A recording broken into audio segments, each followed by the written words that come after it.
პირველი ვარიანტი. არსებულ ურთიერთობაში მიდის ტრანსფორმაცია, სადაც ძველი კონტროლის ან შიშის ენერგია უნდა გადაიქცეს უფრო ღია, თავდაჯერებულ მიდგომად. ცვლილება იქნება ისიც, რომ ერთ-ერთი მხარე დაიწყებს უფრო თავისუფლად გამოხატვას სურვილების, ემოციების. ურთიერთობა გახდება უფრო ცოცხალი, მიმზიდველი და ენერგიული. შეგეშინდებათ გამოხატოთ თქვენი სურვილები, იყავით უფრო ღია, თავდაჯერებული, მიმზიდველი, დაიცავით ბალანსი და სტაბილურობა. მეორე ვარიანტი.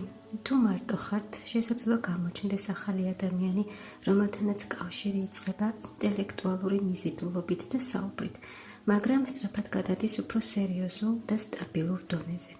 თუ ურთიერთობაში ხართ, მოსალოდნელია ახალი ეტაპი, უფრო გულწრფელი საუბრები, პრობლემების პირდაპირ განხილვა, რაც საბოლოოდ ურთიერთობას უფრო მყარს და უსაფრთხოს გახდის.